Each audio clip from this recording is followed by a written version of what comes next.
A gente aprende muito na escola a origem do Brasil como a chegada dos portugueses por aqui, né? Como em 1500 Cabral chegando e descobrindo alguma coisa. Mas como que era o Brasil antes dessa chegada? O que Cabral encontrou aqui?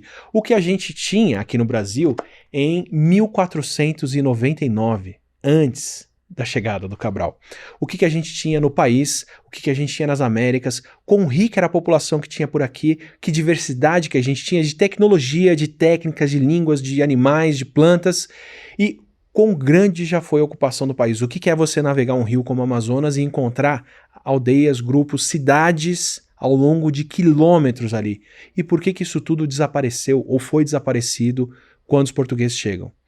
Um assunto enorme, cheio de complexidade, muito legal de explorar, que aqui no Não Ficção, onde a gente discute ciências do dia a dia com especialistas, a gente tem que ter um ótimo especialista para falar, que é o Reinaldo José Lopes, jornalista de ciência e colunista da Folha de São Paulo, mestre e doutor em estudos linguísticos e literários em inglês na FEFELESH da USP, autor de Homo Ferox, Darwin Sem Frescura, entre 10 livros publicados, um deles 1499, que vai ser o papo que a gente vai ter por aqui. Bora para essa conversa que eu tô querendo há muito tempo ter. E antes de partir para a nossa conversa, esse episódio do Não Ficção também tem o apoio da Insider, claro, a marca de roupas funcionais que oferecem conforto, durabilidade e tecnologia com 15% de desconto com o nosso cupom ATILA, e ainda tem mais desconto no site que, somando ao nosso cupom, pode dar até 30% off.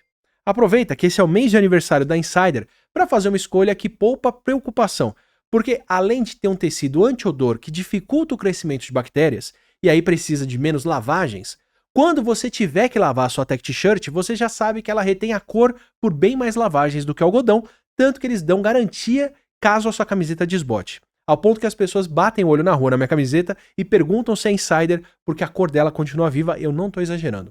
E além de tudo, é um tecido que desamassa com o calor do corpo e dispensa passar. Então, vindo de alguém que só quer se preocupar se o caqui foi parar na boca do filho ou no chão, mas não na minha camiseta, e usa o nosso cupom ATILA na hora de fechar o carrinho ou o nosso link no Saiba Mais para pagar menos por roupas que vão vestir bem, dar menos trabalho e apoiar o nosso canal. Reinaldo, antes de tudo, cara, um prazer te rever, poder conversar contigo pessoalmente depois de meia década. Cara, muito tempo. Né? Obrigado. Mega prazer. Muito feliz de poder conversar contigo, cara. Obrigado mesmo. Ou 5 anos ou 50, alguma coisa nesse meio do caminho aí. Distorção do espaço-tempo. Pesado. E, cara, é um privilégio, antes de tudo, poder, deixa eu puxar aqui. Vamos lá. Falar Desculpe de os post-its, que tá com muito post-it aí. Poder falar de uma das suas obras, a gente puxa as outras também na conversa, que é o 1499. Eu já estava preparado para o que eu poderia ler, porque 2 livros que tinham mexido muito comigo eram o 1493 e acho que o 91, do Charles Mann, sobre as Américas pré-Colombo, assim. E, cara, explodiu minha cabeça mesmo. Falar, nossa, tinha tanta coisa acontecendo aqui, absolutamente à margem da história que a gente aprende na escola, e ainda mais entender isso como as culturas e o sistema que ia entrar em colapso e conflito com a cultura europeia que estava invadindo isso aqui depois, né? Ele fala muito das Américas, né? Do Acaba México. tendo foco em América do Norte também, porque tá ali do lado dele, enfim, como Exato. gringo e tal. E uma dor que eu carreguei no final do livro foi, cara, o Brasil é tão diferente disso, é tão único, tem tanta coisa particular aqui que eu queria entender como é que era antes da chegada do Cabral. E aí, pum, 1499, seu livro, que pra mim, recomendo demais aqui, tá, gente? Não é porque é um amigo, não é porque eu queria conversar só sobre, mas para mim foi o começo de uma jornada de reentender o país e reentender a nossa história como uma coisa muito mais profunda do que a história que eu tinha tido na escola. E como essa jornada, como isso, eu queria destrinchar um pouco do porquê que a gente tem essa omissão histórica, que eu não sei dizer quanto foi reparada já no ensino fundamental e médio, porque vou descobrir com meu filho só como que tá lá. Mas eu entendo que, além da parte intencional, que a gente já discutiu em alguns episódios por aqui, tem a parte técnica também, tem a parte de avanços muito recentes, e só de recentemente a gente ter pesquisa difusa o suficiente no país para poder levantar o que era esse nosso passado. Então, antes de falar sobre o conteúdo do livro em si, eu queria te perguntar por que ele foi viável em 2017 e não antes, e não em 2002, 90, né, por outras pessoas que fossem, embora você já estivesse atuando no jornal há bem mais tempo do que 2017. O que mudou nesse período recente que te viabilizou a escrever sobre isso, assim? Então, eu acho que talvez ele fosse viável um pouco antes, neste século já, mas acho que no século XX ainda não seria viável como acabou sendo, porque a gente realmente tem uma explosão de conhecimento e é bacana porque, nesse caso, a gente fica feliz do livro ficar desatualizado. Acho que o quadro geral dele não é desatualizado, mas nos detalhes muita coisa realmente mudou, porque a gente vê uma aceleração mesmo no conhecimento. Então, por um lado, eu acho que são as ferramentas tecnológicas para entender isso, acho que ficaram muito mais refinadas e disponíveis. Talvez hoje, né, até um pouco depois do livro sair, o que mais chama atenção é o DNA antigo. Então, durante muito tempo, achava-se que era praticamente impossível conseguir DNA antigo de boa qualidade, o genoma inteiro de uma pessoa, por exemplo, num país tropical como o Brasil. E hoje a gente sabe que não, que a gente tem genomas de brasileiros com 10 mil anos ou mais quase inteiramente sequenciados hoje, né? Então, o DNA inteiro dessa pessoa decodificado. Então, isso é uma coisa muito clara. O uso de tecnologia de sensoriamento remoto, de satélites a drones, passando pelo LiDAR, né? Que é basicamente radar, só que com laser. Já me chamaram a atenção, pois não é exatamente radar, mas enfim, grosso modo a gente pode dizer que é como se fosse radar. Esse nome, caramba. Pois é, até rima, né? Enfim, análise de solo, genética quando a gente aplica para as populações atuais, de pessoas, de plantas também, que é muito importante quando a gente pensa no desenvolvimento da agricultura aqui, de animais, né? Tudo isso ficou muito mais fácil, disponível e refinado em termos de conhecimento. Acho que tem uma outra questão também que é interessante pensar, que no caso dos centros de gravidade populacionais do Brasil hoje, né, que ainda é o Sudeste e o Nordeste e o Sul, enfim, é essa faixa atlântica, os cronistas coloniais já brincavam que os brasileiros são caranguejos, né, que ficavam agarrados na costa, né, e a gente continua sendo em grande medida caranguejo. Então a gente está por cima as cidades, as grandes metrópoles brasileiras estão em cima de onde eram as povoações, basicamente tupis, mas de outros povos também da costa. Então isso se apaga muito na costa. Mas o grande centro de gravidade populacional e civilizacional, até eu ousaria dizer, era a Amazônia, durante quase todo o período pré-colonial, período pré-histórico. E como durante muito tempo não teve gente e não teve como explorar isso, chegar até lá e olhar o que está embaixo da mata na história brasileira, além da falta de ferramentas tecnológicas, isso também ficou apagado. E agora, por alguns motivos que são bons, que é esse avanço tecnológico, e outros que não são tão bons, que é o desmatamento, o que estava embaixo começou a aparecer. Né, o caso dos geoglifos no Acre, que talvez a gente fale mais pra frente, que são estruturas geométricas de grande porte em vários lugares do Acre e do Amazonas, né, apareceram por quê? Porque agora muita região ali foi desmatado e se começou a enxergar o que estava embaixo. Então tem esse fato desse desbalanço, né, dessa troca do que é o centro, o que era a periferia e o que a gente consegue enxergar em cada lugar, eu acho também. E para fazer a pergunta que eu devia ter feito na abertura até, que é mais, enfim, não sou do jornalismo, eu não sei como começar com o grande gancho, mas tendo esses resultados, vamos inverter o ângulo da câmera, né? A história que eu aprendi na escola, o Brasil começa com a chegada das naus, a navegação dos portugueses, desembarcam aqui, a primeira coisa que eles fazem é derrubar uma árvore e rezar uma missa. Desde então não pararam mais de derrubar a árvore, infelizmente. Não pararam mais. E olhando pelo outro lado, do lado de quem estava aqui, o que o Cabral encontrou quando ele chegou aqui? Ou, né, em que ponto que os indígenas, que os brasileiros de fato, estavam quando os portugueses chegam aqui?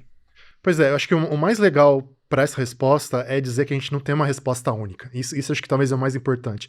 Então, a pluralidade de sociedades, de estilos de vida que que ocupavam um território que é gigantesco, que ecologicamente era muito diversificado, como ainda é, e que socialmente, politicamente e economicamente também era muito diversificado. Então, uma coisa realmente quem os primeiros portugueses encontram no começo do século XVI na costa, que são grupos tupi, que eram bastante populosos, mas que tinham, que eram...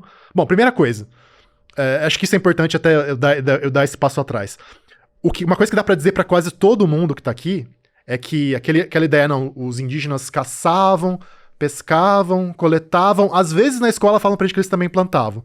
Na verdade, a imensa maioria desses grupos eram de grupos de agricultores. Isso é uma coisa...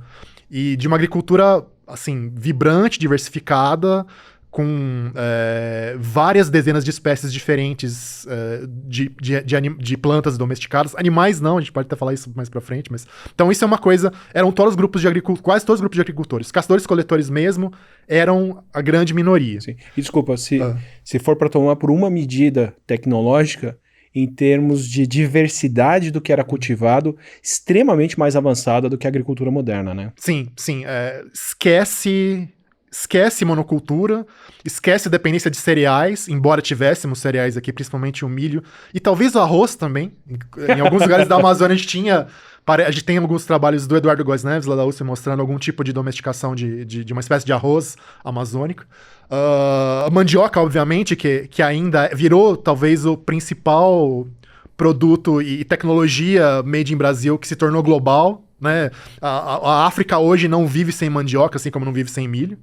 Mas espécies arbóreas, principalmente, né? A gente olha para a Amazônia ainda hoje como digamos, uma mata intocada, mata né? intocada, mas é uma mata em grande medida cultural. Uma mata cuja diversidade de espécies foi moldada pela ação humana, pelos interesses de segurança alimentar humanos. É um jardim tão bem construído que não parece um jardim. Exato.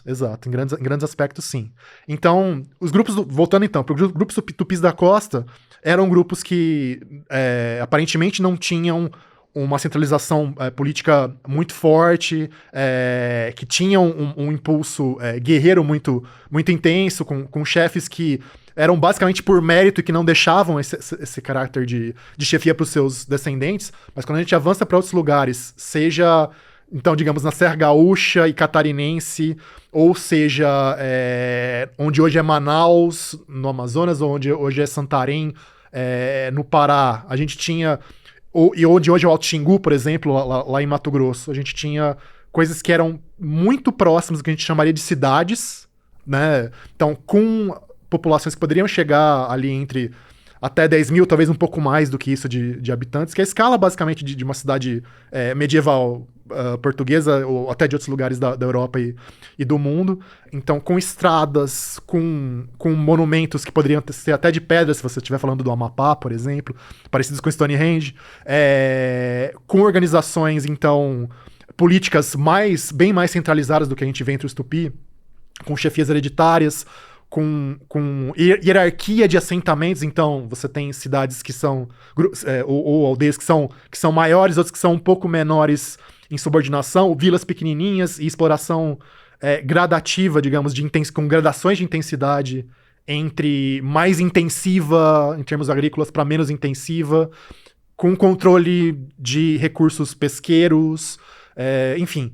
Então acho que o grande lance é realmente ressaltar essa diversidade de cenários que depende de fatores que alguns são ecológicos, outros são políticos, sociais, enfim. Caramba. Bom, antes de tudo, que eu já devia ter feito essa ressalva na abertura, é muito gostoso poder conversar com alguém que escreveu sobre isso aqui e daqui. Porque eu acho que até essas obras modernas, Bernardo, a sua, algumas outras recentes, a melhor obra que eu tinha lido sobre o passado do Brasil, por ignorância minha também, tenho certeza que tem obras acadêmicas muito melhores do que as que eu li, mas de popularização, era o A Ferro e Fogo, que descreve a história da ocupação da Mata Atlântica. É incrível, o Warren Dean é incrível. Quem não leu, vale a pena. Vale demais, assim, né? Também tá super desatualizado, mas... É um livro do começo dos anos 90, né? É super válido de qualquer jeito, de qualquer maneira. Só que precisou vir um historiador para o Brasil, para contar a história do Brasil num jeito que eu não encontrava acessível aqui, essa história. Então, né, de novo, obrigado pelo privilégio de poder falar com alguém que está fazendo isso aqui. Tentamos.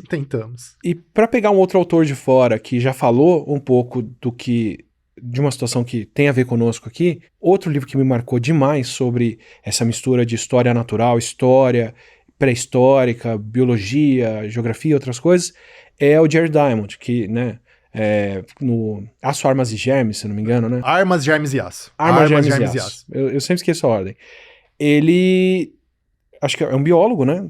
biogeógrafo, inclusive, né? Especialista em distribuição geográfica de espécies, né? De aves, inclusive, se não me engano. Perfeito. E ele fala, né? Eu comecei esse livro com a missão de descrever por que os europeus chegaram nas praias tomando conta e não o contrário. Por que não foi a Europa que foi invadida por outros povos. E para mim é uma mistura de determinantes externos, não humanos necessariamente, que levam a isso. Eu quero criticar um pouco a obra dele, resgatar um pouco do que vale, que, enfim, foi, acho, uma obra fundamental para mudar a maneira de pensar sobre muitas coisas, que vai ficar desatualizada por conta da mentalidade da época e do que se descobriu desde então, né? Mas que eu lembro de, na colocação dele sobre a ocupação das Américas, tem um peso muito forte das tecnologias europeias na chegada aqui, né? Do cavalo, do mosquetão, Espadas das de aço. espadas, né? Os espanhóis com espadas versus os incas, os astecas com porretes. E o cavalo impressionante que deixou todo mundo de queixo caído e ninguém sabia como lidar com aquela besta e tal. Eu acho que tem um pouco aí daquela coisa, daquela mentalidade do que era um povo atrasado sendo impressionado com o Cybertruck chegando ali. Do romantismo do conquistador, né? Isso. Com o sabre desembainhado indo pra cima. Então. Exato. Com o Cybertruck europeu da época ali. E depois de ver as mudanças que a gente tem tecnológicas aqui, antes de entrar nos atributos do que foi mais importante, se é o aço, se são as armas ou se são os germes, uma das coisas que ele fala era de se esperar que um supercontinente como África, Ásia e Europa pudesse ter uma diversidade maior de animais e plantas para domesticar do que as Américas. Então você tinha o cavalo, você tinha o porco, tinha a galinha, o cachorro, a vaca e outros bichos que podiam ser domesticados e criados, enquanto nas Américas não tinha grandes mamíferos. Isso lá. De lá para cá, a gente, para começar por esse aspecto, descobriu que tinha grandes mamíferos sim aqui, mamíferos enormes inclusive, né? Então, para pegar um tanto do seu livro e um tanto mais da sua obra, de outras coisas que você já cobriu como jornalista e tudo, tínhamos ou não grandes mamíferos que talvez pudessem ser domesticados aqui, e o que aconteceu com eles antes dessa domesticação? É engraçado, eu acho que do que a gente pode criticar da obra do Diamond, talvez isso ainda seja o ponto que pra mim continua sendo mais sólido, fazendo mais sentido. Então a gente tinha esses grandes mamíferos, mas nós perdemos. Esse que é o grande lance.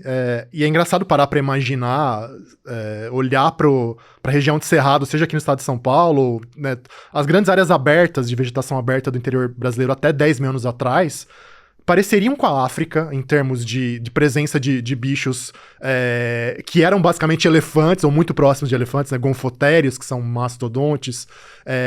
Na Amazônia parece que a gente tinha mamute mesmo. Mamute. Sério? Sim. Tem um estudo, se não me engano, do Mário Cosuol, que é um mastozoólogo, ou paleomastozoólogo, especialista em mamífero antigo, lá do UFMG, lá de Minas Gerais, que identificou uma dentição que não era só de mastodonte, era de elefante, era de mamute mesmo, que é muito próximo do elefante africano e asiático. Isso é muito louco, né?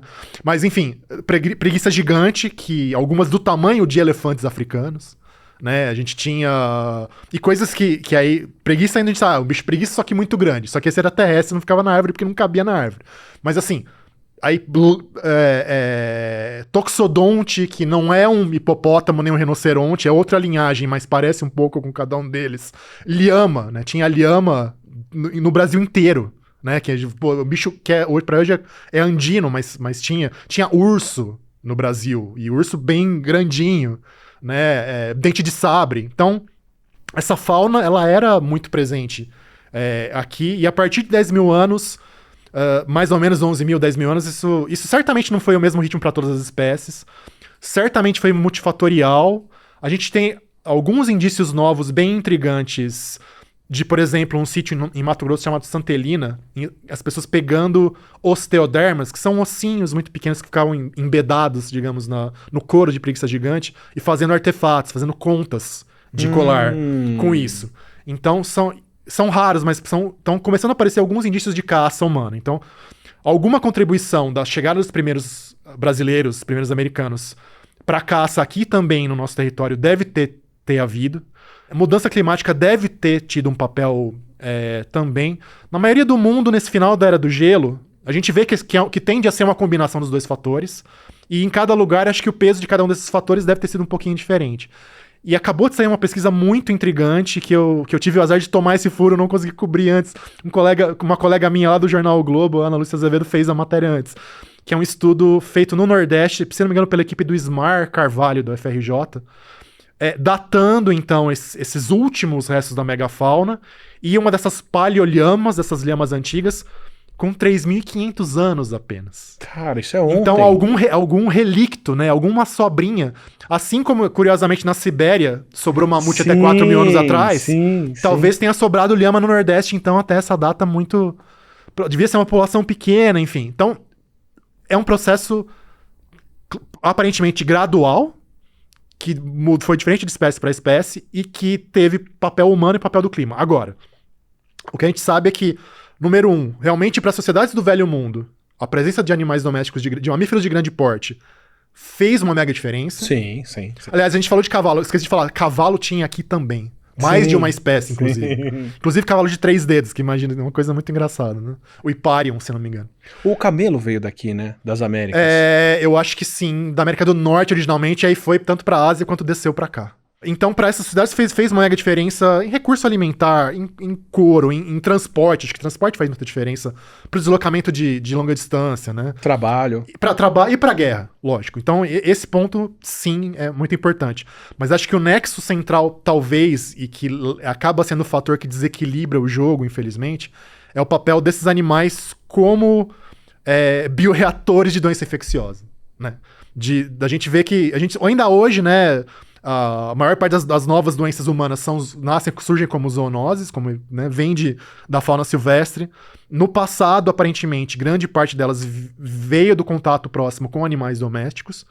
E isso criou, então, esse ambiente epidemiológico no Velho Mundo, em que pessoas conviveram com doenças muito agressivas, infecciosas durante milhares de anos, desenvolveram resistência natural a elas, e quando chega aqui... Foram extintas em grande parte por elas, mas de forma parcelada em milhares de anos, né? Exato. Pensar na peste negra, acho que hoje a estimativa chega a quase metade da população europeia com peste negra, né? Então... e aí quando eles vêm pra cá... Metade da população europeia morta durante o período da peste negra. Da peste negra, isso. Então quando eles vêm pra cá, e aqui no Brasil provavelmente a gente tinha só 2 animais domésticos, ambos de pequeno porte... cão, pelo menos no Rio Grande do Sul, a gente tem evidência direta, com mais ou menos 2.000 anos, na Lagoa dos Patos, tem um sepultamento humano junto com um cãozinho. Ou seja, pré-chegada dos europeus, exato. E o pato doméstico. O pato brasileiro, o pessoal chama de pato bravo, ou pato caipira, que é aquele pato que tem uma protuberância carnuda aqui no bico. Esse animal é um animal domesticado pelos indígenas aqui. Mas todas essas terras baixas, né, então, uma coisa a gente tem essa dicotomia. Andes é uma coisa, e todo o resto que tá pra baixo dos Andes são as terras baixas sul-americanas. Então, nas terras baixas sul-americanas só tinha esses 2 bichos. Então, nem de longe é o suficiente pra criar essa história epidemiológica super longa, que conferiu resistência a europeus e africanos, né, que vem pra cá, então, e transmitem essas doenças pra cá. E puxando pelo meu background, mesmo primatas, os primatas do Novo Mundo, daqui das Américas, são muito mais distantes da gente. Bugio, né, mico, os macacos que tem aqui, eles são de outros grupos de primatas bem mais antigos do que a nossa separação de gorilas, chimpanzés e orangotangos. Então, quem estava na África estava convivendo de forma muito mais constante com primatas muito mais próximos que podiam transmitir várias outras doenças, tipo HIV, malária, febre amarela, dengue, chikungunya, coleção tudo. De coisas aí. Aquela maravilha lá. Exato, né? Tipo, que só aparecem aqui nas Américas quando vêm os europeus pra cá e trazem africanos, traficam africanos pra cá, né? Então, exato. Mesmo se não for pelos animais domesticados, a natureza aqui era muito mais tranquila, por sorte evolutiva nossa, do que a natureza asiática e africana, principalmente, em relação a essas doenças pra gente, né? Aparentemente, sim. Talvez a única exceção seja a sífilis, né? Que tem uma família de doenças, tem a bolba, tem algumas outras doenças que são um pouquinho mais benignas que a sífilis. Tem, inclusive, uma coisa bem antiga em Lagoa Santa, que é um dos lugares mais antigos, né, de ocupação humana no Brasil, tem um registro de uma criança aparentemente com bolba, né, que foi afetada por essa prima da sífilis. Então talvez seja a único chumbo trocado tenha sido a sífilis, mas de quase todo o resto. Aliás, pensando em africanos, que a gente falou já, o pessoal fala muito, porque resolveram trazer escravizados africanos porque os indígenas aqui não sabiam trabalhar e não sei o quê. Não, é porque o ambiente epidemiológico ficou muito mais favorável pro trabalho africano porque eles morriam muito menos. Porque eles já tinham, o cálculo de... Africanos que iam morrer de malária e febre amarela já tinham morrido antes, né? Exatamente. Nos Estados Unidos isso é bem documentado, né? Como no sul do país, ali na região linha algodoeira, Mason-Dixon, né? A famosa linha que divide o onde sul, tem norte. mosquito e onde não tem. Uhum. Onde tinha mosquito, só sobrava africanos trabalhando, porque mesmo os brancos não duravam lá, né? Isso, exatamente. Que, inclusive, em parte explica a ocupação mais lenta das regiões amazônicas. Aqui, inclusive, né? Era uma coisa surreal. E antes de chegar no que isso causou, né? No colapso populacional que isso gerou, vamos pegar diferentes aspectos da história, da paleohistória brasileira, para falar o que eles ajudam a gente a entender quão pujante já foi a ocupação das Américas pré-1500. Então, se a gente pegar, por exemplo, os sambaquis, o que dá pra gente inferir por eles do que eram as culturas que fizeram os sambaquis aqui? Vamos lá. Sambaquis é um caso super interessante porque tem alguns avanços bem legais em relação ao que o livro já contava, que é justamente o DNA antigo que eu tinha falado, né? Hoje a gente tem dados bem legais de DNA antigo dos sambaquis. Então a gente pode pensar... Também teve uma mudança de paradigma, de novo, por causa de tecnologia, porque durante muito tempo se encarou apenas como lixão, como zona de descarte de concha consumida constantemente por populações do litoral ao longo de milhares de anos. Que, desculpa, também permite inferir que eles tinham uma dieta extremamente mais saudável do que a dieta média da Europa consumindo grão naquela época. Não tem a menor dúvida. Em geral, o caçador-coletor come muito... Quando ele tem acesso a um ambiente saudável, eles comem muito melhor do que a gente. Não tem nem comparação, assim. Desculpa, eu falo isso porque dá pra você... Eu lembro de ir numa palestra de uma pessoa que trabalhava com odontologia paleontológica, e os dentes dos caras não têm cáries. Faz todo sentido. Não comiam amido como a gente come. Sim. Já, curiosamente, a população da Luzia, que era lá da Mata Atlântica, quase chegando no Cerrado de Minas, tinha, porque eles usavam bastante recurso como tubérculo, por exemplo, né? Então já começa a ter, não tem jeito. Mas, então, parecia que era só a zona de descarte de concha. Quando você começa a olhar com mais calma, você vê que, primeiro, é uma deposição que é intencional, que é para você construir monumento ao longo do tempo. Por quê? Porque tá cheio de sepultamento humano ali. Normalmente as pessoas não enterram seus entes queridos no lixão. Ainda mais com sinais de cerimônia, então uma refeição ritual, com artefatos, pequenas estátuas.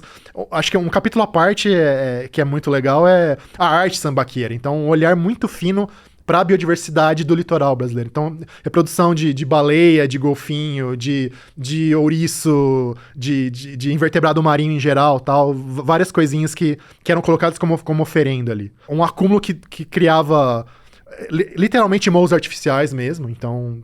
que você olha de longe e vê como um marco no litoral. Se você tá navegando, tá ali com a sua canoa, indo de um lugar para outro, tá em posições estratégicas para as pessoas saberem que, digamos, a fronteira daquele grupo tá ali, tá bem visível para você determinar para onde você passa. Não vai ter engano. Não tem como e, tipo, vocês ficam espertos, a gente tá aqui, a gente manda no pedaço, a ponto de acumular esse negócio aqui. Exatamente. Então tem isso. Tem uma concentração deles em vários lugares da costa, mas os principais são na costa da região dos lagos, no Rio, e na região sul do litoral de Santa Catarina. E é um processo longo de tempo. A gente tem aí pelo menos de 6.000 anos atrás até 2.000 anos atrás, mais ou menos, que parece ser o período áureo de construção dos sambaquis. E a grande dúvida era se é um processo de expansão populacional, talvez. Então é um grupo que cria essa cultura da construção de mounds, que eles falam nesses mols artificiais, né? Mound é a palavra em inglês, mold artificial. Ou teso, se a gente quiser uma palavra. Em português, eu acho que bem legal a palavra teso. Ou se é um outro processo, então se é a expansão de uma galera, ou se é um outro processo. E o que o DNA antigo está indicando é que na verdade, não existe identidade biológica muito clara entre essas duas regiões e outras que fazem sambaquis. Cada lugar tem uma identidade genética, biológica um pouquinho diferente. Então, aparentemente, é um processo de ou evolução convergente disso, né? Várias sociedades, independentemente, descobrindo que isso poderia ser uma coisa interessante do ponto de vista de organização social, ou então de trocas culturais que vão levando a ideia de um lugar pro outro. Então, essa é uma coisa muito bacana que o DNA tá mostrando. Sem querer ofender quem fez o sambaquis ou qualquer pessoa envolvida, é uma van expandindo ali a ideia de vou fazer uma coisa estimativa dessa. Só porque dessa Santa Catarina você vai lembrar do velho da van, cara? É sacanagem. Exportando esse hábito de construção ali. Mas seriam templos, por exemplo, né? Templos. Sim, ou pirâmides. Você pode pensar em pirâmides, né? Uhum. Essa coisa de coisa alta que você bota morto dentro, porque não pirâmide. É verdade. Sim. E você já me disse que eles contam sobre uma variedade alimentar fantástica, né? O balcão de sushi dessa galera devia ser fenomenal. E não só sushi, mas também recurso de terra. Isso que é legal, porque em geral, isso é uma coisa que faltou eu falar. O sambaqui, ele fica em regiões, em trechos ali que são de transição mesmo, entre, por exemplo, uma laguna, né? Então é a área que a água tá ficando... Tá entre a água do mar e mais influência fluvial, que tem floresta perto também. Então era escolhido justamente para você conseguir maximizar os diferentes supermercados, você vai especializar as diferentes áreas de consumo que você pode pegar coisas diferentes. E é surreal como o fato da gente não estar num deserto que tende a preservar estruturas com muito mais clareza para fora, não deixa a gente ver que tem pirâmides equivalentes de tamanhos surreais e geológicos mesmo, de você ver essa formação de longe e ter aquilo como um marco geográfico de uma região, né? Sim. Para pegar outra tecnologia, a cerâmica marajoara. Uhum. Se a gente for pegar cerâmicas enterradas também pelo interior do país, o que elas contam sobre as populações que tinha aí? Tem muita coisa, e é difícil... Escrevendo foi um certo dilema, porque... como tem também diversidade gigantesca, você ia falar das técnicas e do tipo de pintura e tal, e tem essa coisa da têmpera, né? O que você... Além de barro, normalmente você precisa usar alguma outra coisa para dar o ponto da massa, digamos, na hora de você assar e ficar com uma coisa que seja, ao mesmo tempo, fina, não muito grossa, para você não ter que carregar um pesão e resistente e tal. Então, tipo, falar dessas coisas... Até que ponto eu ia nesse acabei usando pouca coisa. No caso o marajoara, eu acho que o mais interessante é como você tem um acoplamento de uma arte de cerâmica muito elaborada, que usa formas que vão desde reproduções da forma humana até motivos que lembram serpentes. A imagem da serpente é muito, muito forte em Marajó, porque é uma área muito inundável, né? Grande parte da ilha de Marajó é como se ela fosse um pires fundo, assim. Então, no período chuvoso, a água cai e não vaza pra fora porque tá lá no baixio, digamos. Então é quase um Pantanal dentro da Amazônia. E isso é um habitat muito interessante pra sucuri, por exemplo, que é uma serpente quase aquática. E bastante memorável se você encontrar com ela. Pois é. As pessoas lembram bastante. Então, parece que a arte marajoara reproduz muito essa imagem da serpente. Ela tem uma relação também, aparentemente, muito forte com ritos de passagem femininos. Isso é bem curioso, porque são tangas de cerâmica praticamente fabricadas em série, e as mais desenhadas, digamos, são as menores, e elas vão crescendo até ficarem com um pouco mais simples, que parece que é uma relação, e parece que é feminino porque tem uma série de motivos ali ligados à fertilidade no desenho. Então parece que são coisas que feitas para tangas de cerâmica feitas para marcar justamente e pra essa transição. Usadas? Talvez apenas... Não dá pra você usar aquilo o dia inteiro, né? Vai assar a coitada da moça. Mas pra usar em cerimônia, provavelmente. Tipo um carnaval. Tipo um carnaval. Uma fantasia de carnaval mais ou menos elaborada pra um ritual. Isso. E tudo isso associado com construções, de novo, né? Feitas, e de novo em coisas mais altas, feitas para lidar com essa questão da enchente. Então, embora seja muito plano o terreno de grande parte de Marajó, você vê morros artificiais E você sabe todo o estudo geológico mostra que foram, no mínimo, aumentados, em geral, feitos inteiros, para ficar acima do nível da água durante a cheia, né? Então, Quanta gente você precisa ter para fazer terraplanagem nessa escala, nessa época? Bastante. As estimativas ali também falam em aldeias com alguns milhares de habitantes cada uma nessas plataformas elevadas. Então não é pouca gente. Então, a cerâmica, toda essa cerâmica decorada, cerimonial, ela costuma ser encontrada no alto dessas plataformas, que são os tesos, também é o termo que se usa lá em Marajó, que são os tesos. Cada um deles tem o famoso teso dos bichos, por exemplo, que eu acho que é muito, muito interessante o nome. Então o barro que você tira para fazer o morro artificial é o mesmo que vai abrir um buraco para criar o quê? Um açude.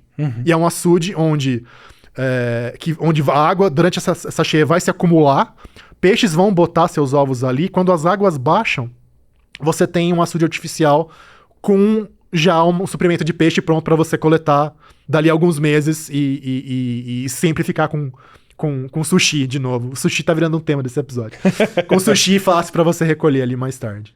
Então tá tudo meio conectado. De novo, gestão de alimentos, intervenção humana planejada, longe de ser uma coisa só de caçador e coletor, né? É uma agricultura moderna ali de... Piscicultura, né? Piscicultura quase industrial ali. E que garanto muito mais sustentável do que a piscicultura industrial atual. Se der para transpor alguma lição do que é a agricultura também daquela época, né? Sustentando uma população gigante, né? Considerável. Tem o termo para Marajó, a saudosa Denise Chan, que é uma arqueóloga que trabalhou muito lá e faleceu alguns anos atrás, ela dizia que o lema da população era mover terra para gerenciar água. Era como funcionava a sociedade ali. E do que eu tiro de outras sociedades, gerenciar a água é uma das coisas que exige a maior organização humana e o maior pacto coletivo possível ali, de compartilhar cultura, religião, ter valores muito fortes ao redor do que é aquilo para você poder gerir em grupo um recurso que é crucial, né? Sim, né? Tem N exemplos, a gente pode pensar no Egito, que é uma coisa mais top-down, né? Muito autoritário, até coisas como lá em Bali, na Indonésia, que aí pelo que eu sei, é uma coisa bem... que gira em torno da religião dos templos hinduístas, e é muito mais os grupos dos vilarejos se auto-organizando ali, sem uma estrutura hierárquica muito forte, mas é realmente, como você falou, um pacto coletivo para gerenciar, no caso para eles, arroz, né? No nosso caso aqui, peixe, no caso deles, arroz. Que doido.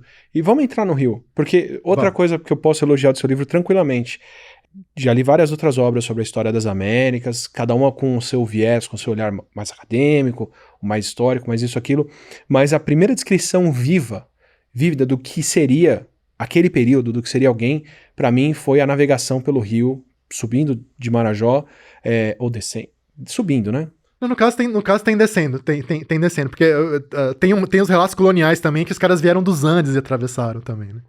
O que seria entrar numa supervia dessa e o que você encontraria ao redor antes de 1499? Dá pra mim uma descrição do que seria? Pois é, eu vou acabar usando então coisas que são um pouquinho depois, mas são dos raros relatos coloniais do momento em que os portugueses ainda não chegaram praticamente na Amazônia, mas alguns espanhóis estão vindo então, como eu te falei, dos Andes e quase por acaso descendo o rio todo, a expedição do Orellana, que é um dos caras que participou da conquista dos Incas, um dos caras que tava lá, né, sequestrando e matando o imperador Inca. Pegando quem tinha mais pena na cabeça, né? Exatamente. E logo depois, então, ele passa a fazer uma expedição pro Amazonas. E esse cara tinha junto com ele, em 1540... Oh, meu Deus, 1541, é isso? Ah, isso, 41 e 42. Ele tinha com ele um frade dominicano, que era o Gaspar de Carvajal, que escreveu, então, esse relato sobre o que eles viram quando eles desceram toda a calha do Amazonas. Então, eu vou ler um trechinho. Aquele espanhol do século XVI é engraçado como organiza, mas acho que dá uma imagem bacana. Ele fala o seguinte: entre povoado e povoado, não havia mais que um tiro de besta, né? O arco, então, deve ser no máximo 200 metros entre um povoado e outro, né? E houve povoações que duravam 5 léguas, uns 30 quilômetros, tipo, ininterrupto ao longo da calha do rio, né? Sem haver espaço entre casa e casa. O que era coisa maravilhosa de se ver. Como íamos de passagem e fugindo, porque os indígenas, obviamente, não deixaram os caras passar, íamos de passagem e fugindo, não tivemos ocasião de saber o que havia pela terra dentro. mas segundo a disposição e o parecer dela, deve ser a mais povoada que já se viu. E aí ele fala de novo da questão da cerâmica. A louça deles é da melhor que já se viu no mundo, porque a de Málaga, na Espanha, não se iguala a ela, pois é toda vidrada e esmaltada, de todas as cores e tão vivas que espantam. E além disso, os desenhos e pinturas que nela fazem são tão detalhados como os da louça romana. Ele compara com a cerâmica romana.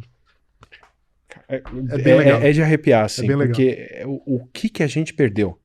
Né? Você está descrevendo o que deve ter sido a ocupação do Nilo, no auge ali da galera. Só que ali no Nilo ainda você não tinha, por conta de usar para cultivo, provavelmente eram mais isolados, né? E uma faixa muito mais estreita, né? Porque, tipo, aquela faixinha de, sei lá, 30 quilômetros e deserto. Exato. E assim, cara, o que são isso?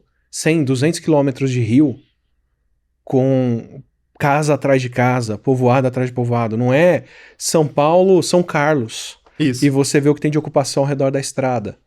Né?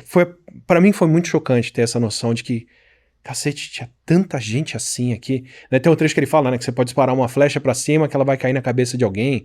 Tem isso. Coisa assim. Então... Tem isso. Não, e ele fala que não é só a Calha do Rio, porque ele fala que não, também tem estrada que vai da Calha do Rio pra lá.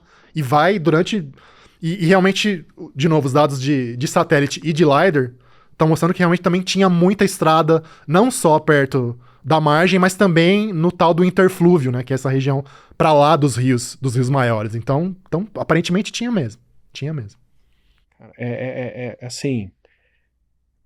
inverter totalmente aquela noção de tribos isoladas, pequenos povoados, pessoas que mal sabem falar e não têm cultura...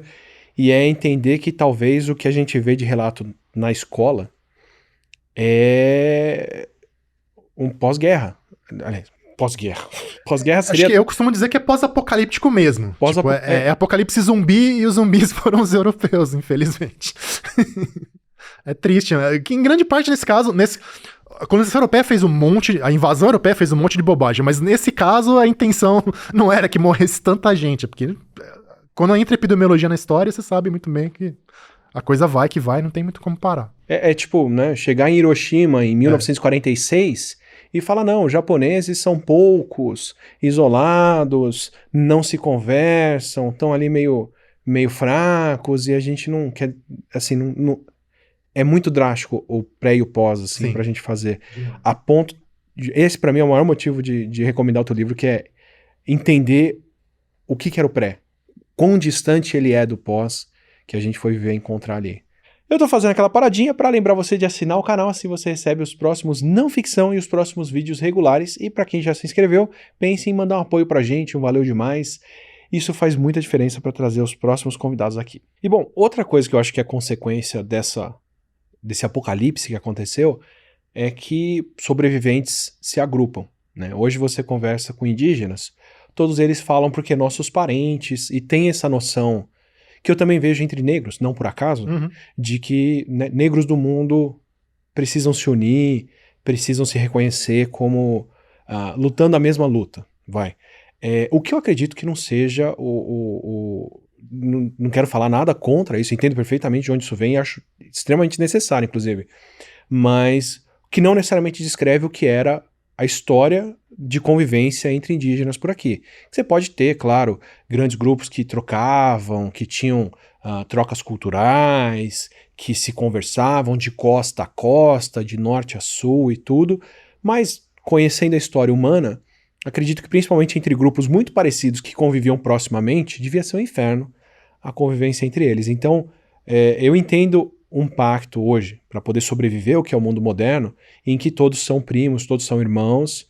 todos se recebem, todos trocam ideias, inclusive conversando com os Guarani Imburá do Morro do Jaraguá.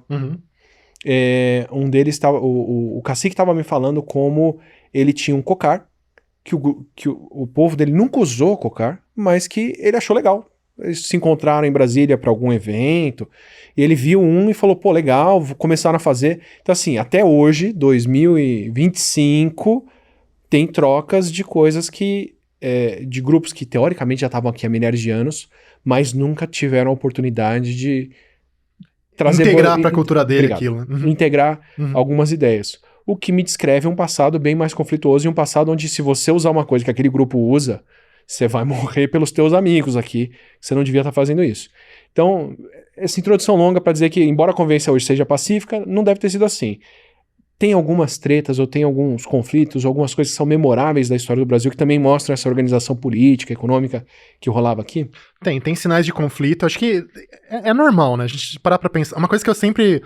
Depois que eu vi o número, que eu nunca parei pra fazer a conta, agora que eu fui ver o número, eu fiquei meio bobo. A gente tem que pensar que só a Amazônia Legal brasileira é maior do que o Império Romano no seu auge, né? E o Brasil inteiro, então, é o dobro do Império Romano no seu auge. Então eu acho que é muita gente, muita variedade e muita oportunidade para povos que têm diferenças culturais e interesses diferentes que vão entrar em conflito. Acho que um dos exemplos mais fascinantes que apareceu também quando eu estava acabando de escrever o livro, que eu corri para integrar na história porque era muito interessante, é o fato de que do conflito entre grupos que eram Tupi-Guarani, né, do grupo linguístico Tupi-Guarani, e grupos do grupo linguístico G no sul do Brasil. O caso do Tupi-Guarani é muito... Então, são tupis e guaranis, né, são coisas próximas, né, tipo português e espanhol, mas são coisas diferentes, que são grupos originalmente amazônicos, e que a rota a gente não sabe exatamente ainda, talvez tenha sido mais uma rota costeira, uma rota costeira outra pelo interior, movimento de pinça que o pessoal fala, né? Então dividiu, um ramo fez tchum pela costa e outro fez tchum pelo Pantanal, Bacia do Paraguai até chegar no sul. Esses caras então saíram de lá e desceram para outras regiões e obviamente não chegaram em regiões que estavam vazias de gente, que tinham outros grupos lá, né?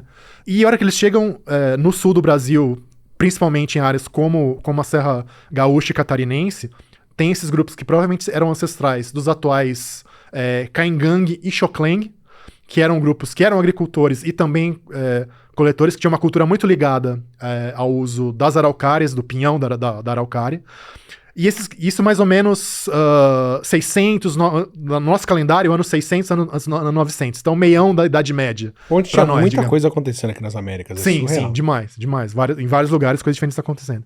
Então, essa expansão, no caso do Sul, principalmente Guarani, ela vai bater de frente com os Gs, e o engraçado é que você vê os sítios com cerâmicas diferentes, que marcam essa diferença cultural, meio que fazendo uma espécie de war com as suas pecinhas no tabuleiro. E o mais interessante é que, junto com esse recuo / resistência dos Gs, você vê o quê? O aparecimento pela primeira vez de construções monumentais. Feitas com terra batida. Então são grandes túmulos para chefes, são círculos de terra batida, às vezes são círculos ocos, ou fazem avenidas de terra batida com muretinhas, assim, e tal. Aparentemente, isso quer dizer o quê? Com o estímulo da invasão e da necessidade de resistência, você tem, aparentemente, centralização política para tentar organizar essa resistência ao invasor. Obviamente vai ter ganhador e perdedor, vai ter chefe. Alguns chefes que realmente vão usar isso para crescimento pessoal, mas isso também ajuda no combate. E nessas regiões, nos lugares, nos sítios que você tem o surgimento dessa coisa monumental, de monumentos mesmo, é onde, aparentemente, essa expansão Guarani dá uma parada. Então, aparentemente, essa centralização política funcionou para segurar o inimigo nessa hora. E que deve ser um modelo que em vários lugares do mundo, se a gente vê isso em outros lugares, em outras épocas, que a ameaça externa é um grande vetor de estímulo para centralização política e para agregação política, né? Uma coisa que é... Como o inimigo do meu inimigo. Do meu inimigo é meu amigo, exato. Como a minha ignorância sempre aparece por aqui a respeito do Brasil, em 2025 ver o pessoal de Quebec, no Canadá, se falando como canadense para poder sabotar produtos americanos e valorizar produtos isso aí do resto do Canadá que fala inglês. Você precisa de um inimigo externo muito forte para juntar algumas pessoas. Pois é. Mas é uma dinâmica que eu tô vendo o pessoal reconstruir na Europa também, assim, recentemente. Com o DNA ancestral e com a oportunidade de poder, né, revisitar túmulos e entender que povos eram aqueles, de você ter essas ondas de conflito entre povos agricultores que ocupam por longo prazo uma região e que não parecem ser tão armados e conflituosos, vão resolvendo os conflitos mais a longo prazo e com outra dinâmica, e invasões de grupos mais caçadores, coletores ou pastores, indo e vindo em ondas de invasões que vão trocando quem ocupava aquela região e o tipo de atividade que tem ali, né? Então essa dinâmica de um versus o outro, e a longo prazo, agricultores superpovoam e retomam, ou sei lá, né? Você tem essa dinâmica de explosão e contração de povos super antiga. Muito curioso começar a ver isso ser reconhecido aqui no Brasil, né? Pois é, pois é. Então, e outra coisa que deve, acho que vai aparecer, no caso da Europa, o grande exemplo são as línguas indo-europeias, né? Que são basicamente quase todas as da Europa,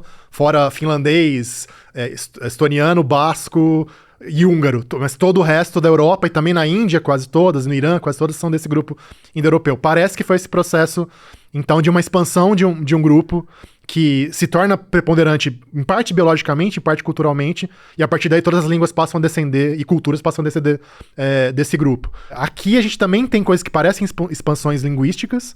No caso do Tupi é o mais claro, mas também grupos Aruac, tem os próprios grupos Gs, tem um grupo do Caribe também, que é outra grande família linguística.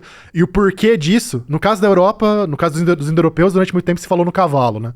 Parece que não é exatamente isso, mas alguma coisa pastoril que foi a chave. Saber qual foi a chave para essas expansões aqui também não tá muito claro. Mas certamente vão aparecer estudos para tentar elucidar isso cada vez mais. Qual foi a tecnologia, entre aspas, que viabilizou essa expansão, né? Exato.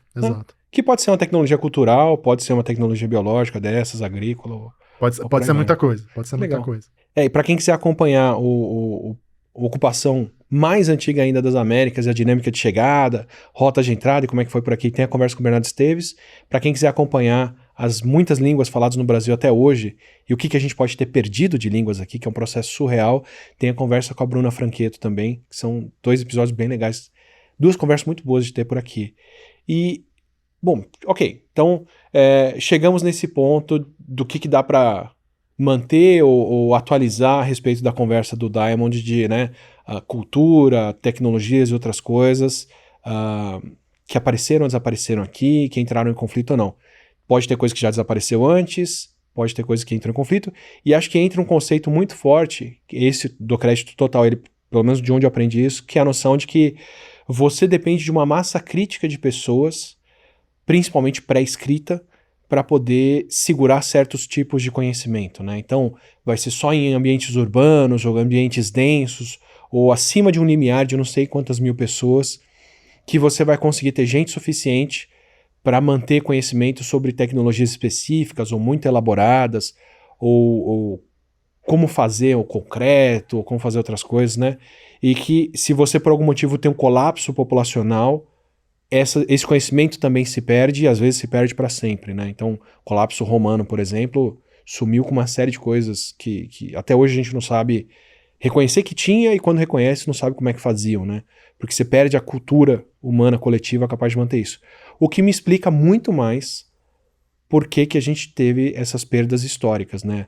Do que eram, ou de quais eram os animais, ou de técnicas agrícolas, ou de caça e coleta, ou línguas e outras coisas que a gente já deve ter tido no Brasil e que colapsam quando a população daqui é dizimada, muito mais do que dizimada, porque 10% não dizimar, né? Não, tá mais pra inverso, né? 90%, né? 90%, 80%, enfim, é mais pro outro lado. Vamos para isso então, né? O que explica? Ok, vamos um pouquinho pro pós-1500 então. Né? Se a gente consegue reconstruir esse passado tão rico aqui e tão recente, até pouco tempo, pode ter umas mudanças mais antigas, como você disse, climáticas ou de caça, dinâmicas populacionais, mas essa mudança brusca dos espanhóis ainda verem essa avenida, essa estrada de gente, e hoje você subir o rio e ver só mata até chegar em Manaus. Por quê? Né? O que fez com que essas civilizações todas colapsassem com a chegada dos europeus? Onde entra aí aço, armas e germes? Eu acho que os germes, como a gente falou um pouquinho antes, tem que estar no topo da lista, muito no topo da lista. E acho que a gente não tem evidência direta disso. Talvez com o DNA antigo a gente passe a ter em breve, mas eu acho muito difícil descartar a ideia de que houve um telefone sem fio epidemiológico. Então, embora o contato intenso inicial português e também dos rivais dos portugueses, né, espanhóis, franceses chegaram muito no Sudeste, holandeses também chegaram no Nordeste, mas começa intensamente na costa, mas o fato de existirem essas redes de migração e muito provavelmente de comércio também entre a costa e o interior levou essa onda microbiana e viral pro interior antes que um primeiro europeu pisasse ali, né? E isso acho que é um pouco indiscutível. Acho que talvez um exemplo disso, que deixa isso bem claro, é o caso do Alto Xingu, que a gente falou en passant agora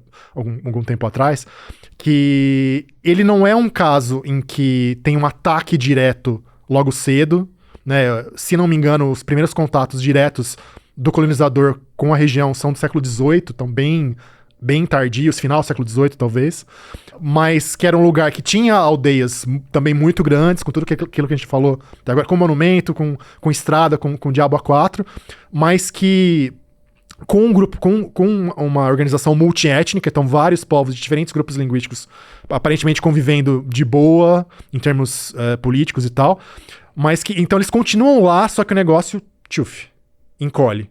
Então é um lugar que tem continuidade, aparentemente cultural muito antiga, só que o grau de intensidade e complexidade, sem o contato direto, ele já diminui. Então isso para mim tem um mega cheiro de telefone sem fio epidemiológico. Agora, provar isso diretamente é um pouquinho mais complicado. Então, certamente, acho que é isso aí que a gente tem que ressaltar em primeiro lugar. Desculpa, ainda nesse, para navegar um pouquinho nisso, pontos bastante importantes para mim. Mesmo hoje, quando a gente fala de tribo isolada, de não sei onde, o grupo isolado tal, que a FUNAI recomenda que não haja contato. Uhum. Aquele grupo é isolado de brancos. Exato. Mas ele certamente faz troca com outros grupos e tem vários intermediadores no meio do caminho. Exato. Né? Exato. Então, ok, você pode levar alguns anos para uma coisa da sociedade branca ocidental chegar ali, porque vai ter muitos pings no caminho, mas chega. Né? Chega. Vai ter uma troca. E quando chega, no caso de uma doença infecto-contagiosa, onde você tem 10 mil pessoas vivendo juntas, sem o menor histórico de convivência com isso, é um apocalipse ali mesmo. É fogo na palha seca, né? Acender o isqueiro na palha seca, não tem jeito. Aí, 2 séculos depois, aquela população nunca se recuperou. Aquela população 50 mil pessoas numa região, colapsou para 2 mil. E aí você chega ali e encontra 5, 7, 10 mil pessoas ali. Ela nem de longe vai ter a mesma cultura, a mesma riqueza, né, os mesmos valores que você teria visto se você tivesse chegado antes desse colapso. Né? Então, essa história que a gente tem escrita de poucos sobreviventes isolados, com grupos pequenos que não sabem fazer um anzol de pescar, para usar, não estou dizendo que eu concordo, tá? Mas para usar os termos que a gente encontra na história, é isso. Né? É a galera isso. que pós-bomba atômica aí, que sobrou ali, né?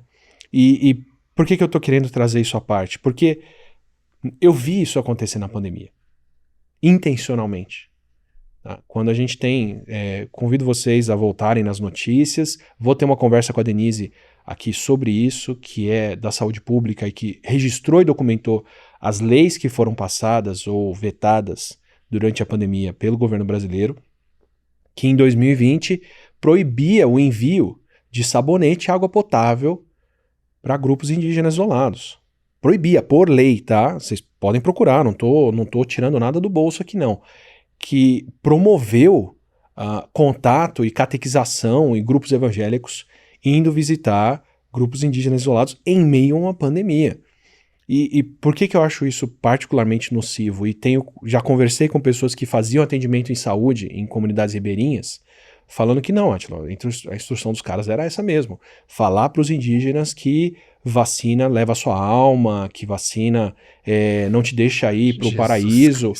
E então, assim, ativamente, se vocês forem ver a região com menor cobertura vacinal do Brasil, é o interior do Amazonas, da região norte como um todo. Isso tem um efeito particularmente nocivo, que é matar os mais vulneráveis, a Covid, indígenas em geral são, mas se a gente lembrar quem morria na pandemia principalmente, são as pessoas mais velhas, que nesses grupos são justamente as fontes de conhecimento e de maior influência. Botar fogo na Biblioteca de Alexandria. Exato. Humana, de maneira irreversível, grupo a grupo. Né? Então, eu vi um pouco disso agora, então isso me deixa um pouco mais sensibilizado dentro da minha ignorância ao que deve ter sido isso no passado também. Quer dizer, se 80%, 70% das pessoas morreram de uma doença, não só isso tem um impacto em si brutal, mas as pessoas que morreram, preferencialmente, onde quase 100% deve ter morrido, são as pessoas mais importantes para manter a cultura e a história daquele povo, né? Então, assim, é particularmente devastador e muito triste para mim ver que 500 anos depois, intencionalmente registrado em leis no Brasil, isso ainda é uma técnica de genocídio e falo sem papas na língua porque foi intencional. E trago a Denise aqui para falar por mim, e com base em registros, documentos e leis, que leva a gente ao ponto em que a gente está, né? Então, além dos aspectos culturais e outras coisas, quão intencional ou não isso foi no passado, né? Em muitos casos desses que você fala, né? No interior do país, que o pessoal, os europeus só vão visitar séculos depois, pode não ter sido, mas o efeito disso é brutal. Que para mim é a grande virada de chave do que foi 1499 para 1600, por exemplo, né? Para a gente ter na história moderna esse país, essa Amazônia intocada, nunca antes ocupada, que você consegue ter no registro climático global um resfriamento pós-chegada dos europeus por conta do que deve ter sido o reflorestamento dessas regiões humanas ocupadas. Sequestrando carbono, né, das árvores crescendo. Onde milhões de pessoas viveram e não vivem mais, né? Então, é uma escala muito colossal, assim, o que aconteceu aqui e essa distância de uma coisa para outra, né? Te interrompendo para as outras coisas que você ia falar depois. Não, imagina, tenho que comentar também, infelizmente quem pensa no Estado brasileiro apenas como exercício de força sobre território, esse tipo de gente não consegue aceitar o fato de que existiam outras pessoas aqui e o que elas tinham foi tomado à força delas, né? É isso, e as pessoas não conseguem aceitar. E é duro que quem se diz cristão não conseguir aceitar esse tipo de coisa, mas enfim. Vamos em frente. Então, beleza, germes não dá pra discutir que tá no topo. Eu acho que outro fator, infelizmente, tá ligado à nossa identidade aqui, nós dois como paulistas, que são os bandeirantes, assim, né? As pessoas ainda têm essa imagem, inclusive com status e tal, do bandeirante desbravador, corajoso, descobridor das minas, não sei o quê. Eles acabaram descobrindo as minas, eles sempre quiseram, mas foi quase por sorte, por acaso, porque o que eles fizeram por quase 200 anos foi basicamente ser caçador de escravo indígena. E fazendo coisas heróicas do ponto de vista do esforço, pelo menos, né? Raposo Tavares, que é nome de rodovia, né? Aqui em São Paulo. O cara que sai do Vale do Paraíba, enfim, de onde seria Alphaville hoje, e o cara conseguiu atravessar o interior do Brasil inteiro e parar em Belém do Pará, no século XVII. E indo para outras regiões, indo pro Paraguai, chegando até o Paraguai, chegando na região sul do Brasil e indo para todo lado, basicamente para caçar escravo indígena, para produzir trigo na Grande São Paulo atual. Basicamente, não é nem para cana, tal, é para produzir para o mercado interno ainda, ou para eles. É que eles chamavam de, como é que era o termo? Vou buscar o remédio para a minha pobreza. O remédio para a pobreza deles era escravizar indígena. Então, obviamente isso tem um efeito demográfico terrível também, porque já vai pegar uma população pós-apocalipse. Pós-apocalipse também, ou que você vai começar a deflagrar o apocalipse para essa população. Assim como, né, no caso da África, para você conseguir capturar um escravizado e trazer ele para a costa e trazer para o Brasil, normalmente você tinha que ter uma guerra antes, né? Então, morrem-se, sei lá, 5 para você conseguir capturar uma pessoa como escravo, né? Desarticula todo aquele grupo, toda aquela sociedade.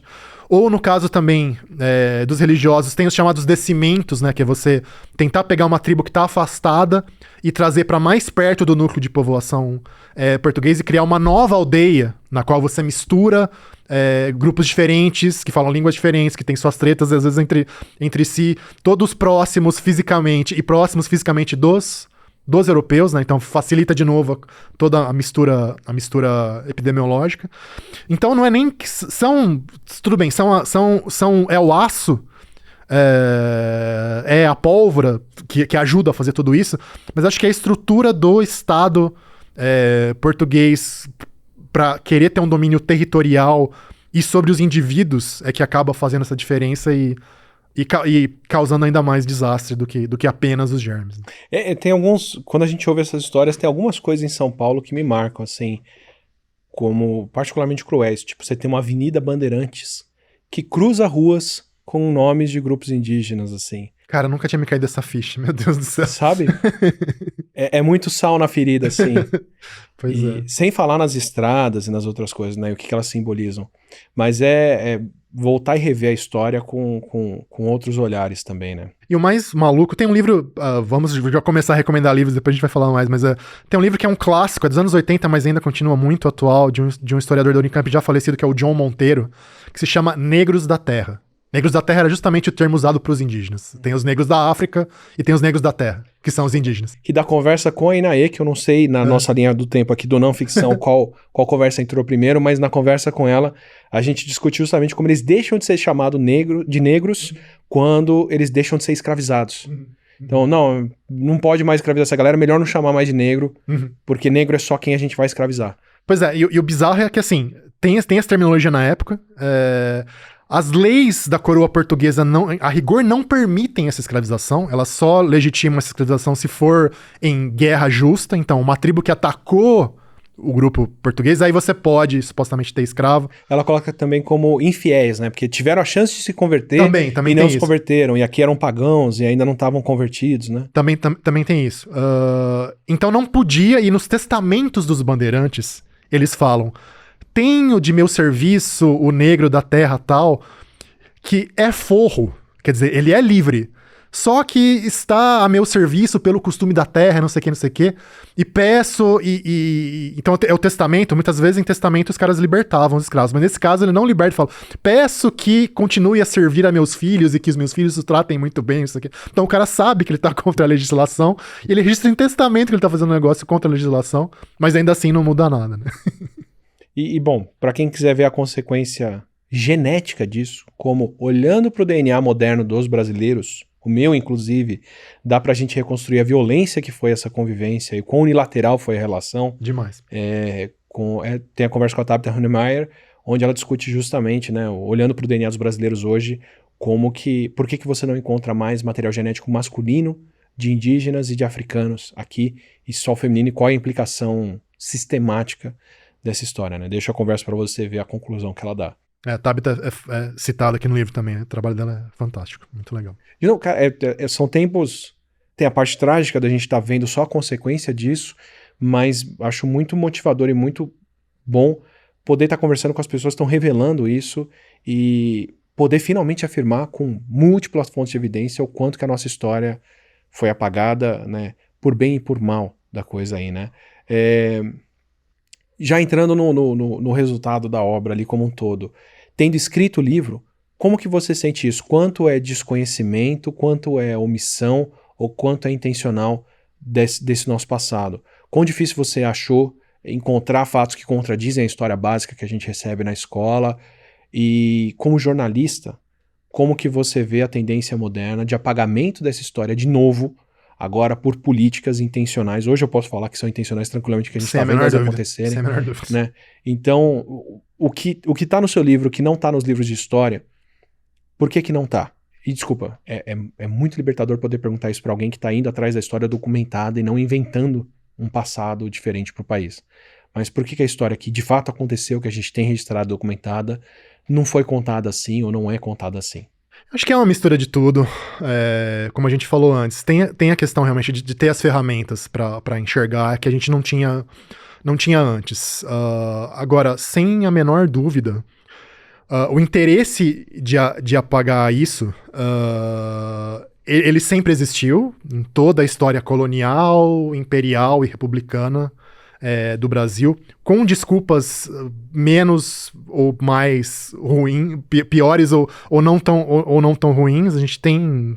Chega no começo do período republicano, a gente tem alguma tentativa, pelo menos, de olhar isso de uma maneira menos truculenta com o Marechal Rondon, que é uma figura fantástica, mas que ainda assim pensa do ponto de vista da integração e não da valorização das culturas indígenas como elas são, né? Mas eu acho que é medo. Cara, no fundo a resposta, inclusive pros mecanismos, pros movimentos políticos atuais, eu acho que a resposta é medo. É medo de perder legitimidade de um Estado e de um poder político que infelizmente foi construído com base em coisas muito escrotas, em coisas muito horrendas. E de uma visão, acho que quase...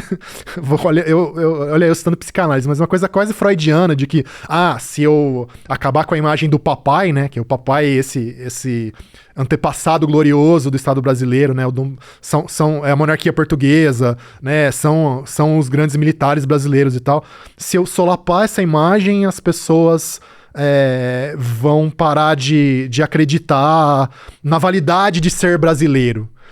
E eu acho um pouco doente pensar dessa maneira, porque pelo simples motivo de que se você sabe que você fez muita bobagem no passado, é a sua responsabilidade de fazer um futuro diferente, de você construir um país. Se o seu país foi escroto e continua sendo escroto com muita gente, é sua responsabilidade, por amar esse país, fazer uma coisa diferente, né? Então, essa vontade louca de varrer a sujeira por baixo do tapete é de um medo, de uma covardia terrível. Agora, acho que a vantagem que a gente tem é que, apesar da ascensão e da força infelizmente crescente dessa visão política, é que muita gente acordou, né, pra usar o woke, ironicamente ou não, muita gente agora sabe que a complexidade real da história é que não vai abrir mão dessa complexidade tão facilmente. E eu acho que a gente tem que saber se alinhar com essas pessoas, ter coragem de se alinhar com essas pessoas, porque é o único jeito da gente fazer um país que preste. Assim, isso. Olhando com o olhar mais inocente possível, pensando só no senso de descoberta e na criação e geração de conhecimento, assim, além da história, da questão política e dessas outras coisas que são fundamentais para o país, mas como curioso patológico que eu sou de qualquer assunto, de qualquer coisa, o meu sentimento cada vez maior é de que falta uma lente para a gente conseguir entender o presente. E que a gente tem esse único olhar europeu, ou esse olhar majoritariamente europeu, norte-americano. Não tô querendo falar nem de colonização ou não, mas também dela. Mas assim, se você traz só esse olhar e quer reconhecer as coisas aqui como isso, você não vai entender o que está acontecendo de fato. Não vai. Né? Você pegar o modelo de trabalho protestante, europeu, e querer usar esse olhar para entender relação trabalhista no Brasil, vai te faltar levar em conta escravidão e uma pequena coisa que imperou só 400 anos, né? Só foi o período, só foi o país que teve mais e por mais tempo. Você não vai entender o que é uma relação, o que é um quartinho de serviço numa casa, usando a mentalidade europeia americana de trabalho. Não vai. Você vai querer aplicar noções erradas para uma coisa que não está ali. A gente querer entender uma floresta como a Amazônia, com o olhar de que a agricultura é o que você plantou, semeou e colheu da mesma planta, de uma mesma semente, você precisa de adubo, não sei o quê, você não vai entender a floresta como um jardim. Né? Você querer entender política, gestão de recursos e outras coisas com o olhar português, que é o que a gente aprende na história, não vai te deixar entender isso. Né? Então não é nem uma questão só fundamental também de construção de país e outras coisas, mas até como forma de entender onde a gente vive. Enquanto a gente estiver usando esse olhar europeu, colonial, de olhar para as nossas coisas aqui, você não vai entender esse país ou a nossa história, o que é um buraco cavado por uma preguiça gigante, ou o que é um sambaqui, né? É uma virada de chave fundamental que a gente tem para poder reinterpretar as coisas aqui e não depender só do indígena tirar um PhD, falar inglês, escrever um paper na Science para você poder olhar para o conhecimento dele e falar, pô, Agora sim, né? Agora tá valendo. Sim, né? Agora É vai. uma crítica a mim mesmo, assim, né? O Não Ficção é um podcast que eu tentei ir pela via que eu tenho de formação acadêmica, então trazer pessoas de grandes instituições, com muita publicação, com currículo forte, mas o resultado disso é uma mesa branca aqui, majoritariamente com homens, faço essa crítica a mim mesmo, tá? Constantemente, mas que para mim dá uma base do que é o que a gente está falando para dar mais credibilidade. Não que essas pessoas precisem de credibilidade, mas credibilidade para quem assiste, de quem eu pretendo trazer aqui para falar o que vai falar. É triste ainda ter que ficar preso a isso, e esse olhar, esse viés, para a gente poder reinterpretar o país e ver o que a gente tem de riqueza aqui. Sim. Não, experiência humana não é uma coisa só, né? Pelo contrário. E não é questão. Os caras ficam, de novo, essa defensiva. Não é pra demonizar a Europa, o Ocidente, falar que o Ocidente é uma porcaria de jogar. Não. É entender que, como todo ser humano e toda cultura tem os seus múltiplos lados e seus lados de treva e de luz, e que não dá pra desprezar, jogar fora uma parte tão grande da experiência humana como a experiência humana pré-colombiana, e ainda achar que a gente vai conseguir entender o mundo, né? Quanto mais olhares a gente tiver, melhor, né? E outra, a gente sabe onde esse olhar europeu ocidental está levando o mundo. A gente sabe o que isso está fazendo com os nossos recursos Também no tem Brasil. essa. Também tem Né? O essa. que está acontecendo com a gestão de água, de solo, de biodiversidade e tudo mais aqui, né? Você está vendo que é uma rua sem saída, para a qual diferentes áreas humanas estão rumando no Brasil por usarem essa mesma régua que não se mede aqui, né?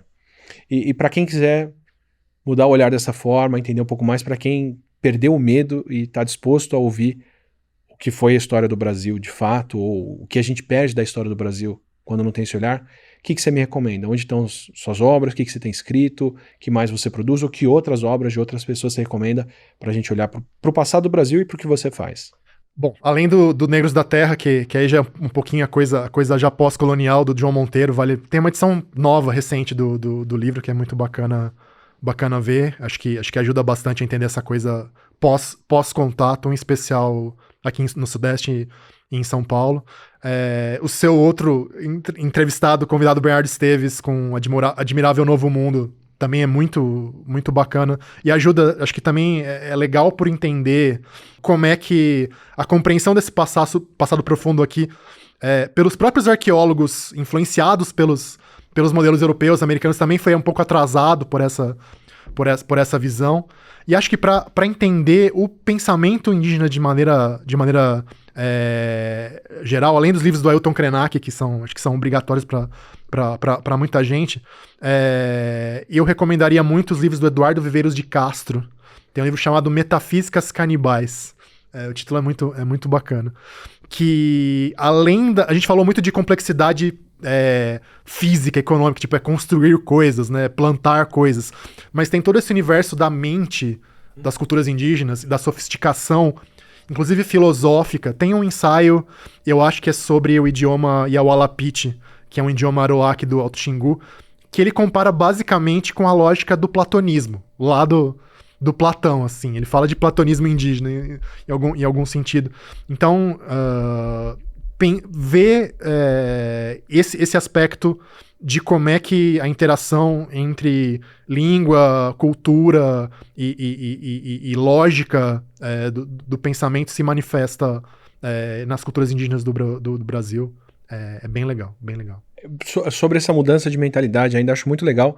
Uma conversa que a gente teve aqui com o Felipe van der Velden é sobre como a relação com pets moderna, de ter bichos que são nossos amigos, companheiros, que vivem dentro de casa, que é diferente da relação de exploração de trabalho que se tinha com o pastor, com o labrador no começo, pode ter vindo da convivência dos nativos americanos com animais, de uma maneira bem diferente que os europeus conviviam, né? Que os europeus na época usavam o bicho para trabalho e ponto, e é isso, enquanto aqui os bichos têm alma, vivem na tua casa, você pode pegar um filhote ou coisa assim, mas você vai ter que aprender com ele como é que ele vive na natureza, e para isso ele tem que estar junto de você. Então, como até a visão europeia mais humanizada dos bichos, na verdade não é uma visão europeia, pode ter sido uma visão bem americana que nossa, né? Então, como conceitos que a gente tem como iluministas europeus modernos, de estender os direitos humanos para não humanos e outras coisas, pode ser uma coisa já muito mais antiga e bem menos europeia do que parece, né? Pois é, não, isso aí, uma coisa que o próprio Eduardo Veiras de Castro, que eu falei, trabalha, e vários outros antropólogos, que é a ideia do perspectivismo ameríndio. Isso é uma coisa que quem quiser realmente cair na toca do coelho e mergulhar nessas ideias, acho que é o termo a se procurar no Google aí. Perspectivismo ameríndio. Que é justamente essa ideia de que o que é humano e o que é animal é uma questão de perspectiva. Né, os animais olhando pra gente é como se eles também tivessem as roupas deles, as aldeias deles, as ferramentas deles, e que grande parte da coisa, dos elementos religiosos de muitos povos ameríndios, de norte a sul das Américas, envolve justamente essa interpenetração entre a esfera humana, animal e espiritual, meio que tudo junto. Então, as pessoas, muitas vezes, elas têm seu duplo, seu doppelganger animal, que também pensa, que também fala. Então, quem quiser entrar nessa toca de coelho, acho que vale muito, muito a pena, é muito interessante. Até do aspecto funcional, se você realmente quiser caçar bem, você tem que entender, se colocar naquele lugar, né? Pois é. Como é que esse bicho está pensando? Agora, por favor, Reinaldo, você, o seu peixe. O meu peixe. Suas obras, o que você escreve e faz, o que mais a gente pode conhecer. Eu tenho pelo menos outras duas aqui, além do 1499, que é o Além de Darwin, que acho que é o mais antigo, né? É o primeiro, é meu primeiro. É o seu primeiro? É meu primeiro. Isso. Que recomendo demais. E mais recentemente, um dos que eu tenho aqui, que é o livro com o Pirula, o biólogo fenômeno do YouTube, que é o Darwin Sem Frescura. Acho que vocês já lançaram mais alguns livros juntos depois. A gente fez depois, o pessoal brinca que foi um DLC, como se fosse de expansão de game, né? Na época da pandemia, a gente fez um capítulo extra de graça em e-book só sobre evolução de vírus e de pandemias, né? Então a gente fez também. A gente quer fazer mais coisas, a gente queria transformar numa trilogia o Darwin Sem Frescura, né? Até pra vender num box e tal, mas não sei quando a gente vai conseguir fazer isso. Eu continuo escrevendo pra Folha, como repórter, colunista semanalmente, né? Hoje a Folha voltou a ter um caderno físico impresso de ciência, além da parte online. E sai toda segunda-feira agora. Então, é uma senhora conquista, vou te dizer. É bacana. Em tempos modernos. É bem bacana. Então, continuo escrevendo regularmente lá pra Folha. Eu tenho feito muita coisa coisas como tradutor também, porque eu sou um maluco de Tolkien, né? Então, traduzi o Hobbit, o Silmarillion. Quero fazer outras coisas de Tolkien por aí. Você já pode ter lido o Reinaldo sem saber que você leu o Reinaldo. Pois é, porque afinal ninguém olha... É que nem jornalista, ninguém olha quem assinou a matéria, quem é tradutor também, quase ninguém olha quem traduziu o livro. Então, é meio por aí. E vários outros projetos de livro aí pela frente, eu peço pro pessoal me desejar sorte pra eu conseguir terminar, porque tá difícil, mas vamos que vamos. A história acontecendo atrapalha um pouco, né, a gente? Acho que quebra um pouquinho as pernas da gente. Cara, obrigado demais, Reinaldo. É um privilégio, de novo, mas eu preciso falar, te ver de novo e, mais legal ainda, te ver discutindo obras tuas e que trazem olhares tão diferentes sobre o que a gente vive, passa e tem por aqui. Espero ter outras conversas com você por aqui, que sejam sobre linguística, que sejam sobre Tolkien, que sejam sobre o seu próximo lançamento, seu próximo livro, ou alguns do que você já fez. Obrigado, cara. É bom demais te ver por aqui. Não, mega prazer. Fiquei muito feliz mesmo com o convite. Obrigadão. Tudo de bom. Espero que você tenha curtido essa conversa, tanto quanto eu curti, essa desconstrução construtiva da história que a gente aprende do Brasil e do mundo em geral, mas principalmente saio daqui com essa lição muito legal de como o eixo mundial de inovação, cultura, tecnologias, interações entre grupos não necessariamente era só aquele eixo que a gente aprende na história da escola ou na história que a maioria dos livros contava até muito pouco tempo atrás.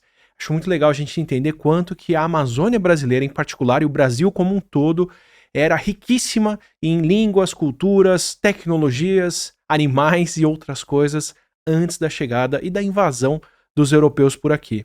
Acho que é muito importante a gente aprender a recontar esse passado sem vergonha para entender o que aconteceu aqui mesmo, inclusive para entender as oportunidades perdidas e desperdiçadas agora do que a gente pode ter de riquíssimo no nosso país. Então fica aqui o meu convite para você voltar em episódios futuros e ver um pouco mais dessa construção desconstrutiva ou dessa destruição construtiva desses conceitos, misturando história, biológicas, arqueologia e outras áreas de conhecimento.